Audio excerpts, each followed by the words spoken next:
You may remember a couple of weeks ago, there was the big announcement by Jeremy Hunt calling what were dubbed as the Edinburgh reforms. And essentially, this was a massive move of deregulation, particularly aimed at financial services. And as we've always said, when it comes to talking about regulations, regulations there are often there for a reason. And these regulations were put in the wake of the 2008 financial crash, where we realized that actually having completely unregulated financial services, banks, you name it, was probably a very bad idea to begin with. And that we were lucky that we at least managed to get away with it for so long before they absolutely, well, crashed the car. This is why those regulations were put in place. So, what is, of course, Rishi Sunak's first move? Not only just Rishi Sunak's, but of course, Jeremy Hunt's as well. Let's get rid of these financial regulations because this will somehow, hopefully, again, hopefully, turbocharge the economy. However, this could actually absolutely have the opposite effects and could be very well, as we talked about this before last time, basically setting us up for yet another big financial crash or even a bank crash, because this will allow banks to go basically back to making the exact same risky moves that they were making in 2008, which led to the whole housing crash and all that waves that sort of rippled out across from it. And you've got to remember, they are probably going to do this. It's not they might do this.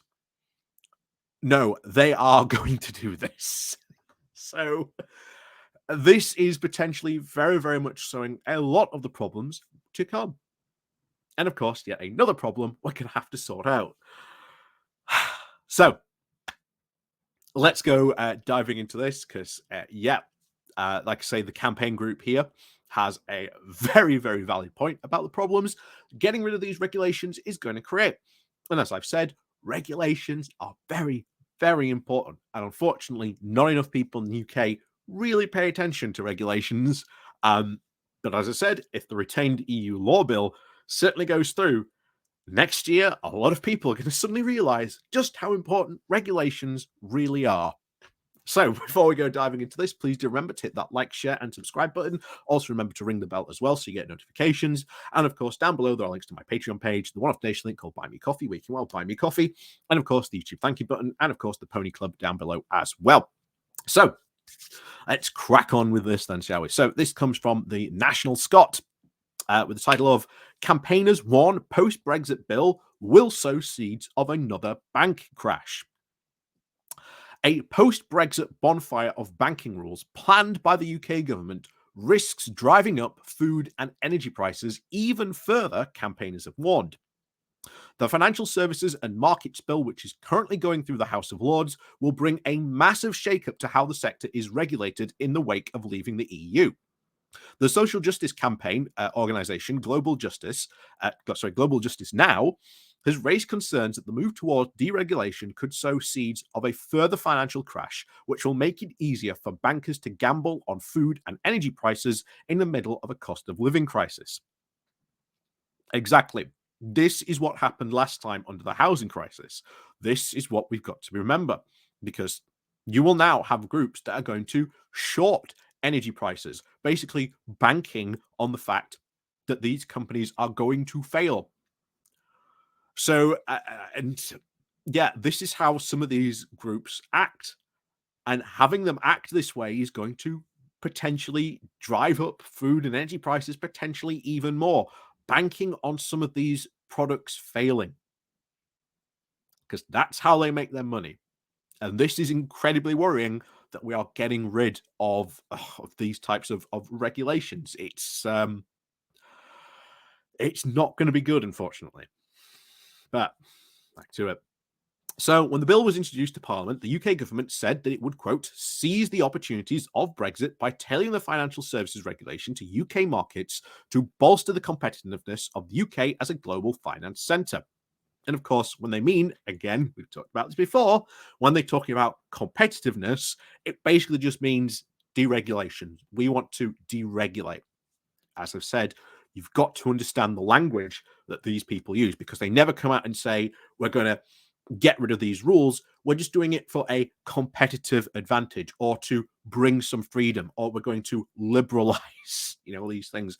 They never really say what they mean, hence the word competitiveness, when they really mean deregulate the global UK, basically. It's going to cause a lot of problems. And like I say, I think a lot of people are going to wake up to this, because it's not just this that they're trying to do this to, as we've talked about before. So Nick Durden, the director for Global Justice Now, said it was part of the biggest package of changes known as the Edinburgh Reforms, which have mostly gone under the radar, apart from an outcry over the scrapping on cap on bankers' bonuses. He said, the bill is essentially a massive shakeup of how we regulate financial services. And the reason for it is we've now left the European Union. So the UK government basically has seen it as a big Brexit dividend, essentially, that we can now regulate our financial services differently. For us as an organisation, it is not the doing it differently that is so important. It's the fact that you're doing less. This is, again, the whole point. They want to do less. The whole point of these free market fanatics is they want the government to do less. But it continues. It's the biggest shakeup of financial services in a generation, which will really set the tone and the guidance for how financial services are allowed to operate from this point forward. It's only 15 years since the financial crash, where the kinds of activities and behaviors that we're now looking at deregulating were widely at the time seen as the cause of the economic crash. Durden said that the heart of the bill was ensuring the action of regulators had to take into account the international competitiveness of Britain's financial services industry. What this likely means in practice is the regulators are being forced to accept that we have to apply lower levels of regulation to encourage more people to come here and trade in the financial markets, he said, which is exactly what they're trying to do.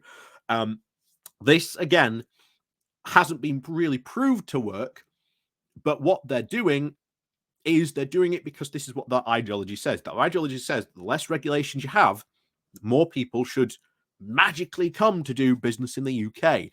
And a big part of Rishi Sunak's sort of plan, and what we're seeing from the Conservatives, is this push. We'll get rid of these regulations and somehow, magically, we'll achieve growth. Durden said there was a very specific concern in relation to the part of the bill which revokes rules on commodities trading, which involves the buying and selling of raw products in energy and agriculture and metals passed in the wake of the last financial crash. The problem is, if you deregulate these markets too much, they become utterly overwhelmed, with speculation and speculators having an interest in the markets more volatile, not more stable, as they were, as that's why they make their margins, he said.